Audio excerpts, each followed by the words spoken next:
ito ay inspired sa inyo. Alam niyo kung bakit? Tuwing nagsispill ako, laging may sumisigaw, "Tama ka na! Ang sakit-sakit na!" Pwede mo isipan na ito ay para sa taong lagi ka lang sinasaktan at pagod ka na sa mga dahilan niya.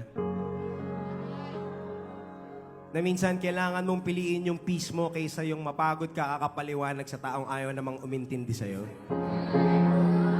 Hindi lang lover or kaibigan yung kailangan nating sabihin ng tama ka na. Minsan, sa gabi pag mag-isa ka na lang, merong boses na nagsasabi sa'yo na hindi ka enough. Merong boses na magsasabi sa'yo, alam mo, wala kang kwenta. Diba? May boses na magsasabi sa'yo, alam mo, ang hirap mong mahalin. Iniisip namin, para saan ba tong tama ka na? Ito ay para sabihin sa boses na yon na tama ka na. Dahil hindi ikaw ang magdidesisyon kung sino ako, anong maaabot ko, anong mararating ko, anong value ko. In moments where you feel that there's this voice talking to you all the time, pwede mong sabihin sa kanya, tama ka na. Hindi mo na ako paglalaroan. You don't control me anymore.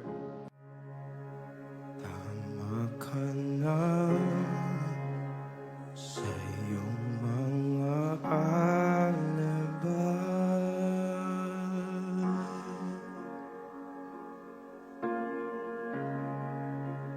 Kumupas na ang tiwala sa iyong salita.